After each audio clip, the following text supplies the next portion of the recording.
Bienvenue à toi sur cette nouvelle vidéo. J'ai un petit peu plus de pêche aujourd'hui. Je suis un peu moins fatiguée. En même temps, on est lundi. Souvent le lundi quand même, je sais pas vous, mais le lundi, ça va. Le mardi, ça peut aller. Le mercredi, journée des enfants, ça te tue le reste de la semaine. Le jeudi, tu survis. Le vendredi, tu meurs. Et le week-end, tu essayes de récupérer un peu pour recommencer une semaine. Et j'ai eu la bonne idée de tourner vendredi dernier, donc alors que j'étais au bout du rouleau. J'espère que ça ne se voit pas trop dans la vidéo d'ailleurs, même si je suis plus calme. Voilà. En fait, moi, ça ne se voit pas. Quand je suis au bout du rouleau, visuellement, ça ne se voit pas forcément, mais je suis beaucoup plus calme. Là, je le suis un peu moins. Voilà. Bon. Parlons de ce qui nous intéresse. Bienvenue sur cette vidéo, cher petit Green Teamer. Je vais te présenter mes tops et mes flops, ou mes flops et mes tops comme tu le désires. Et c'est mes indispensables, mes tops de l'année et les achats que je regrette, donc mes flops de l'année autour du végétal. Voilà, donc après cette longue introduction, c'est parti, en avant, let's go. Dans mes tops, il y a évidemment, quand j'y pense comme ça, voilà, tac, tac, tac, mon premier top, alors c'est pas dans l'ordre, c'est pas du meilleur top ou au pire top, enfin je sais pas comment expliquer, c'est pas classé en tout cas, c'est juste mes tops et mes flops, mais je les ai pas mis par ordre croissant ou décroissant de topitude ou de flopitude. Ok? Bon, on y est. Dans mes tops, il y a indéniablement les EM. Si tu ne sais pas ce que c'est, vraiment, tu perds au change. En gros, ce sont des micro-organismes efficaces que tu peux mettre, que tu dilues dans de l'eau. Ce qui est génial, c'est que tu ne peux pas faire de surdosage et qui vont améliorer la qualité de ton sol, la vie de ton sol et amener tous les micronutriments que tu as mis dans tes produits, que tu as mis dans le sol, donc par l'intermédiaire de tes produits. Donc tout ce qui est engrais, tout ce qui est oligo-éléments, biostimulants, tout ça. Et bien le boulot des EM, ça va être de prendre toutes ces petites molécules, de les transformer s'il faut et de les emmener aux racines en disant tiens mange, c'est pour toi. Donc ça facilite quand même grandement l'assimilation de toutes les bonnes choses qu'on leur met. Et vraiment, cœur sur toi petit EM, parce que vraiment cette année, alors, je les utilisais déjà l'année dernière, mais cette année, vraiment, avec mon déménagement, sans les EM, j'ai vu vraiment la différence parce que j'ai déménagé au mois de juillet. Pour ceux qui ne me connaissent pas, je fais un petit récapépète. J'ai déménagé au mois de juillet. J'étais dans le sud-ouest, je suis dans le Grand Est. Donc, j'ai fait la diagonale. Et vraiment, ça a été un moment un peu charnière pour mes plantes, donc en plein été. Elles poussaient très bien, elles avaient déjà des EM, hein, donc voilà. Et je suis arrivée ici et je suis partie en vacances. Et pendant mes vacances, j'avais pas envie d'embêter la personne qui allait s'occuper de mes plantes parce que bon, déjà je la connaissais pas si bien que ça. Donc j'ai pas osé lui demander de mettre des EM et tout ce qu'il y avait à mettre. Je lui ai juste demandé d'arroser mes plantes, de mettre de l'eau pour pas qu'elles dessèchent. Et donc pendant 2 semaines, elles n'ont eu que de l'eau. Ah ben en rentrant, j'ai bien compris qu'elles n'aimaient pas du tout avoir que de l'eau. Parce que déjà, elles avaient changé d'eau. L'eau ici est beaucoup plus calcaire, beaucoup plus minérale. Donc clairement, j'ai bien vu que elles n'avaient pas aimé du tout. Au-delà du fait d'avoir des plantes en bonne santé, de mettre des EM, d'avoir toujours des plantes en bonne santé, j'ai eu des plantes en bonne santé, j'ai arrêté les EM pour partir en vacances et j'ai remis des EM. Ah bah le jour et la nuit, hein, clairement, le jour et la nuit. Voilà pour mon favori numéro 1. Si vous voulez d'ailleurs une vidéo spéciale EM, c'est avec plaisir. Je vous laisse le mettre dans les commentaires. Voilà, ce sera fait, il n'y a pas de souci. En début de semaine, hein, si possible, comme ça au moins vous avez un côté un petit peu plus punchy, n'est-ce pas? Mais bon, après, l'un d'entre vous, Thibaut, si tu passes pas là, je te fais des bisous, m'a dit que dans ma FAQ, j'avais une voix très ASMR. Donc, quand je suis fatiguée, j'ai une voix ASMR. Sinon, sinon ça dépote. Voilà, bon. Faut faire avec. Donc on va y aller, on va passer au deuxième, sinon cette vidéo va faire exactement une éternité. Le purin d'ortie. Ah mais je ne vis pas sans purin d'ortie en fait. Le purin d'ortie c'est la vie. C'est un biostimulant naturel, donc ça va permettre à la plante et à la sève de bien circuler et donc de faire en sorte que voilà, ce soit une sève un peu plus mobile dans la plante. Donc vraiment, purin d'ortie, 2 pouces. J'ai vraiment beaucoup aimé. Et d'ailleurs, mon combo actuel dans mon arrosoir, malgré le froid, malgré tout, peu importe qu'il vente, qu'il pleuve ou qu'il neige, quand il faut que j'arrose, c'est purin d'ortie et EM. Voilà. Il y a entre les deux. Voilà. Après, je peux être amenée à mettre d'autres trucs, mais si vraiment j'ai la flemme, déjà juste ça, elles sont contentes. Voilà. Parce qu'en plus, c'est des produits qu'on n'a pas réellement à doser. Enfin, il ne faut pas non plus mettre tout le truc, mais en faisant un peu, voilà, en faisant un peu à pouf comme ça va très bien.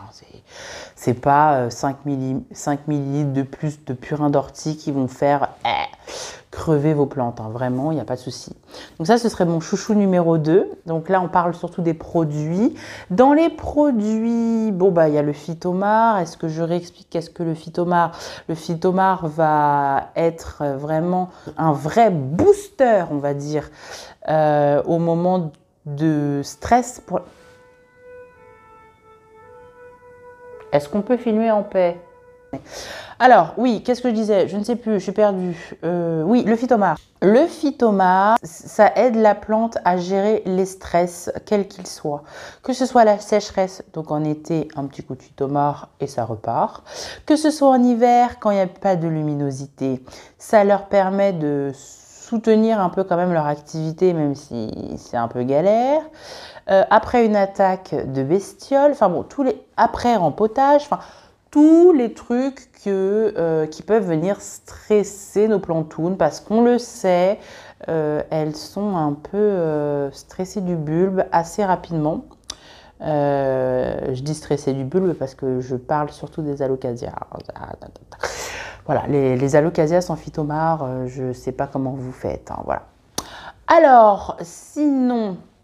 Mon numéro 4, alors est-ce que j'ai fini les produits? Je pense que oui. En plus, c'est des produits pour lesquels je vous ai déjà dit pas mal de choses sur d'autres vidéos. Donc, on va s'arrêter là au niveau des produits. Bon, dans les marques que... alors, cette vidéo n'est pas sponsorisée, je tiens à le dire, le rappeler, le souligner.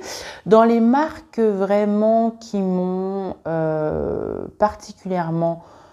aidé cette année, je voudrais citer Bionic LED parce qu'ils font des lampes vraiment très très qualitatives pour la croissance des plantes. Donc voilà, on va dire que ça rentre dans mon top, surtout dans cette période très sombre. Et Bionic LED, vraiment cœur sur vous parce que vous soutenez bien la luminosité ambiante. J'en ai installé 2, il m'en reste 2 à installer. Ça va être fait, je pense, cette semaine.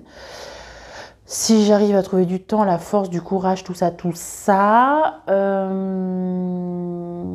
Oh, les tuteurs de polyèdre, vraiment pépites. Je ne connaissais pas du tout. Et je vous en ai déjà parlé et je vous en reparlerai encore. Mais c'est des tuteurs qui s'empilent les uns sur les autres, qui ont une base un peu style Tour Eiffel pour être bien stable dans le pot.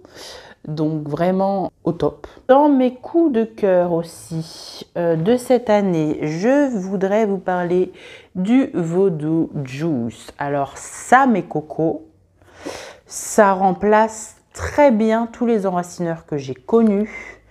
Le Voodoo Juice. Alors le Voodoo Juice, ça c'est un échantillon que mon gros shop m'a offert. mon gros chopper m'a offert. Et vraiment, ce fut une mini révolution dans mes plantes quand même, parce que cette petite chose-là permet un super enracinement et voilà, c'est un enracineur, mais il est entièrement biologique. Donc en fait, c'est des bactéries qui vont faire le taf d'enracinement. Donc ça, couplé aux EM et aux purins, on reste sur quelque chose de très naturel pour les plantes. Donc on adore. Et je m'en mets partout. On adore aussi. Voilà, on le repose. Voilà. Donc voilà, cet enracineur-là, le Voodoo Juice, vraiment au top. Ça a été pour moi quand même une grande découverte très très appréciable pour mes plantes. Et je pense que dès le printemps, je recommencerai à en mettre. J'en mets systématiquement après chaque rempotage. Dès que le rempotage est fait, j'attends une semaine et ensuite je mets du Phytomar. Voilà. En gros, c'est à peu près comme ça que je fonctionne lorsque je rempote. Dans mes favoris aussi de cette année, je ne pouvais pas passer à côté de cet engrais-là. Voilà. Ça, c'est un engrais cacté et succulente nutrition complète.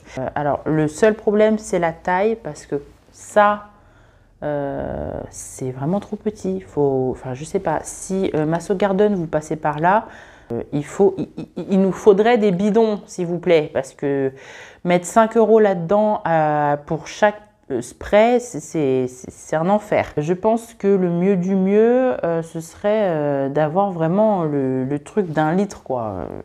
Bon, j'exagère. Oui, 1 litre, non, 1 litre, ce serait bien. J'exagère pas, finalement. Faites un truc d'1 litre. Pour revenir à ce produit, pourquoi je le trouve génial? Parce que c'est du fer concentré. Et qui c'est qui aime le fer? Levez la main les filles, levez la main les filles. Les Monstera. Les Monstera mangent du fer comme nous, on mange des chips devant Desperate Housewives. Bon, vous avez tous la ref. Donc voilà, c'est dire à quel point ils en consomment. Peut-être que je parle que pour moi finalement.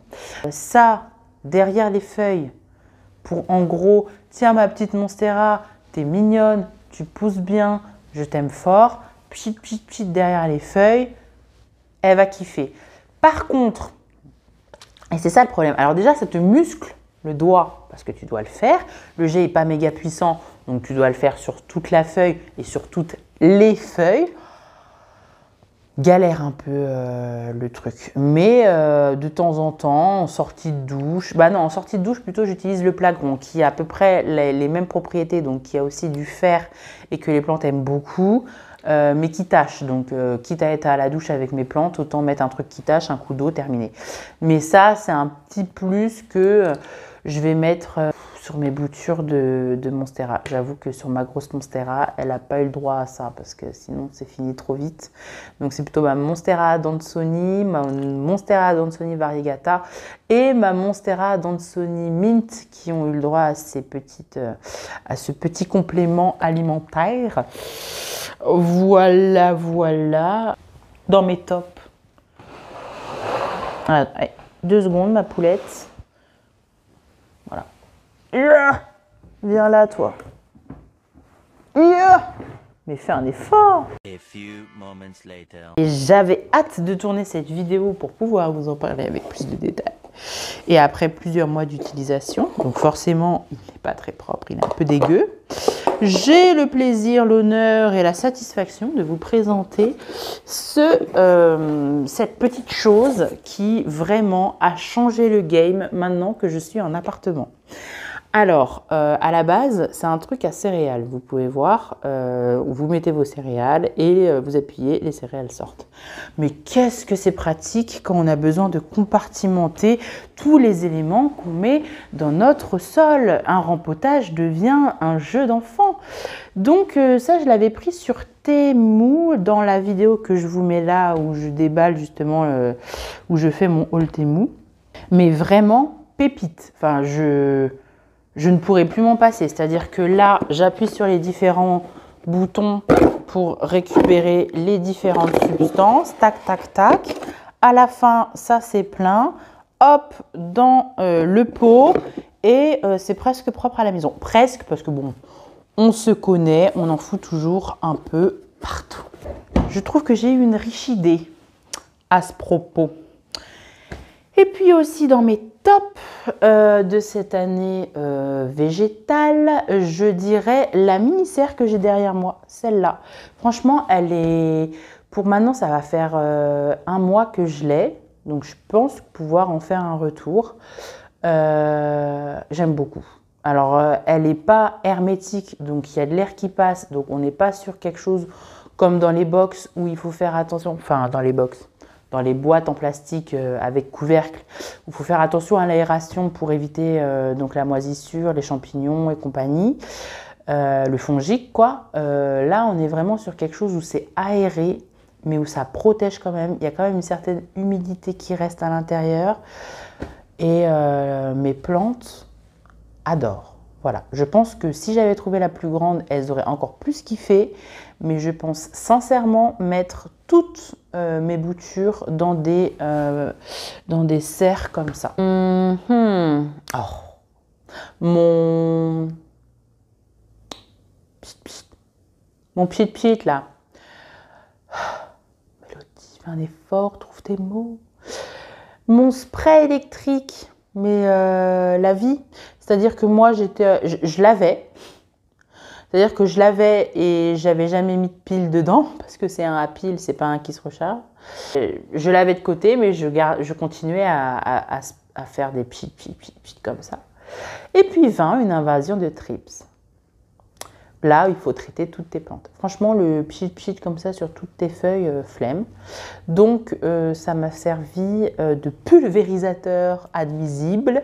Et depuis, bon, je l'ai bien nettoyé et depuis, je le réutilise pour tout mon foliaire. En fait, je me dis, mais pourquoi avoir attendu si longtemps pour acheter 2 piles et te faciliter la vie, en fait? Non, vraiment, c'est coup de cœur pour ce petit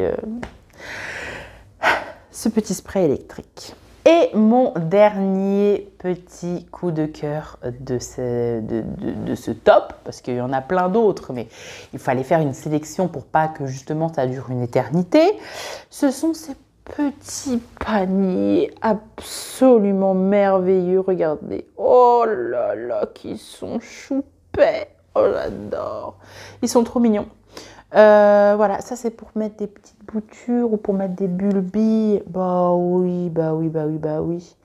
Vraiment trop choups et ça fait tellement mignon. Je vous insérerai des images. Ça fait tellement mignon dans ma petite serre. J'aime trop. Donc voilà, pareil, c'est polyèdre. Voilà, il n'y a pas à tortiller. Il fait un super boulot. On va pas aller dire le contraire. Et puis, je pense que je vais être son ambassadrice officielle parce que vraiment, tout ce qu'il m'a envoyé, je suis méga fan. Donc, voilà. C'était le numéro 10 de mes tops. Voilà. Donc, que des numéros 10 dans ma team. Toi-même, tu sais. Sinon... Passons au flop, au truc, vous savez que on vous dit mais si tu vas voir c'est génial ou que tu vois passer sur les réseaux et une fois que tu l'as tu fais ah bah non en fait j'aime pas. Alors ça va être compliqué parce que maintenant que je connais bien mes plantes, que je sais ce dont elles ont besoin, pardon, je fais un peu moins de flop. C'est pas comme au début où je testais tout ce qui passait. Maintenant, je sais vers quoi m'orienter. Donc, alors, un flop. Je dirais les nématodes, pour commencer. Autant les punaises ravageuses, tout ça, aucun souci. Elles ont bien fait le job de tuer les trips. Mais alors, les nématodes... Alors, est-ce que c'est parce que je les vois pas ou quoi? Mais j'ai pas l'impression qu'ils aient réduit réellement la population dans le sol. Après, ce qui est compliqué avec les trips, c'est qu'ils peuvent aussi être dans les tiges. Donc, on va savoir, j'en avais pas dans les sols. Mais bon, à choisir, je pense que je ne reprendrai plus de nématodes. Je partirai uniquement sur les bébêtes qu'on met sur les feuilles et qui se voient et qui finalement je trouve plus efficaces. Je vous mettrai la vidéo ici que j'avais faite sur la lutte biologique pour vous expliquer le procédé, comment je fais, ce que je prends et tout et tout. Dans les flops aussi, on va rester dans la lutte contre les bestioles. Franchement, les carrés bleus où viennent se coller les moucherons ou les trips. Écoutez, j'ai eu une invasion de trips, j'en ai mis partout. S'il y a eu 3 trips qui sont restés collés dessus, je trouve pas ça super. Enfin, sur les grosses plantes en tout cas, je trouve pas ça super efficient. Je trouve que ça marche mieux avec les moucherons qu'avec les trips. Donc voilà. C'est plus compliqué, je trouve, de trouver des flops parce que j'ai pas une consommation déraisonnée de tout ce qui touche le végétal parce que je suis quelqu'un qui réfléchit beaucoup avant d'acheter et je m'informe beaucoup aussi avant d'acheter. Donc c'est vrai que les flops complicado. Ah si. Le pot de ma... Je vous mettrai une capture d'écran. Mais le pot de ma Monstera taille Constellation, c'est un très joli pot. Je le trouve magnifique à réserve d'eau. Donc avec une petite coupelle intégrée. Il est vraiment très beau. Hein. Franchement, c'est une amie qui me l'avait offert. Gabrielle, si tu passes par là, je te fais de très gros bisous. Mais la réserve, elle est minime, on ne voit pas où on en est. Enfin bon, c'est un flop, c'est joli, c'est esthétique, mais à mon avis, ça ne sert pas à grand chose. C'est mon avis. Parce qu'on met de l'eau, mais vu qu'on ne voit pas, bah, ça augmente. Après, on en fout partout. Et ô combien vous savez que c'est fatigant d'être obligé de venir tout le temps essuyer l'eau qu'on fait tomber. On en fait déjà tomber de l'eau et de la terre partout. Alors si on peut éviter en arrosant de continuer, ce serait mieux, surtout quand il y a censé y avoir une réserve d'eau en fait. Voilà. Dans mes flops, ah oui si, j'ai été méga super déçue d'un tuteur que j'ai reçu par Temu, donc pareil, hein, je vous renvoie la vidéo. Sur les images, il semblait être en plastique solide, mais en fait c'était juste un truc 3D à refermer. Pas ouf, pas ouf, pas ouf. Ah si, dans mes flops, la sphaigne de Mousse au Garden. Donc c'était censé être de la sphaigne vivante.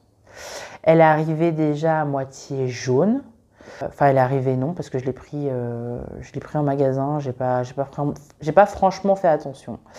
Et elle est arrivée jaune. Elle a continué à devenir de plus en plus marron. Alors, elle n'a pas pourri, mais elle n'a jamais verdi, même en box. D'habitude, la sphaigne vivante, si vous la mettez en box, ça reste une plante. Donc, elle se remet à pousser. Là, pas du tout. J'avais plutôt l'impression qu'elle faisait pourrir mes racines. Donc j'ai fini par la mettre dans mon substrat comme ça, un peu par-ci par-là, pour qu'elle finisse de se décomposer, qu'on n'en parle plus et qu'elle acidifie un peu mon sol. Franchement pas terrible. Si, je l'ai aussi utilisée pour mes tuteurs, mais je vais garder celle que je prends d'habitude chez Jardiland parce que bah écoutez, c'est celle qui marche le mieux avec moi. Si vous connaissez d'autres marques de sphaigne, je veux bien en tester d'autres. Mais là, non, un peu déçue, la dame. Ah oui, si, dans mes flops aussi, je peux mettre le grillage, entre guillemets, que j'avais acheté, comment dirais-je, pour faire des tuteurs. J'avais acheté une espèce de grillage en plastique, mais trop mauvaise idée, hein. Franchement, alors c'était pas l'idée du siècle, parce que c'est un plastique mou, parce que les problèmes des plastiques mous, c'est que sous le poids de la plante qui fait ses racines aériennes, Quand c'est des gros bébés, des gros spécimens, et bien le plastique se casse, donc on rafistole tous les 3-4 matins le tuteur. Et franchement, si on peut s'éviter ça, c'est mieux. Donc je rachèterai pas de ce genre de plastique, même si à la limite ça peut être intéressant pour les petites plantes. Mais comme je vous disais, pour les petites plantes, j'ai trouvé mon fournisseur officiel. Donc je vais rester là-dessus. Mais pour les grosses plantes, quand il faut faire soi-même ses tuteurs parce qu'on a besoin d'une taille spécifique, faites attention à la qualité des plastiques que vous achetez. Enfin, si c'est en plastique, parce qu'après, il y en a qui le prennent en fer. Moi, j'avais voulu le prendre en plastique pour que ce soit un petit peu plus respectueux justement des racines aériennes, que si jamais la racine, elle pousse trop, ça déforme le plastique et qu'elle puisse passer sur le côté ou même... Voilà, qu'elle se confronte pas à quelque chose qui soit coupant comme le fer qui viendrait couper la racine aérienne qui est en train de pousser. Donc voilà. Donc, ce qu'on va faire, c'est que vous allez me mettre en commentaire vos flops à vous. Et puis comme ça, vous allez compléter la liste des flops. Vous pouvez aussi compléter la liste des tops. N'hésitez pas, ça fait toujours plaisir. Et puis, pour ma part, je vous fais de gros bisous. Je vous souhaite une bonne semaine et je vous dis à la semaine prochaine pour une nouvelle vidéo. Bisous!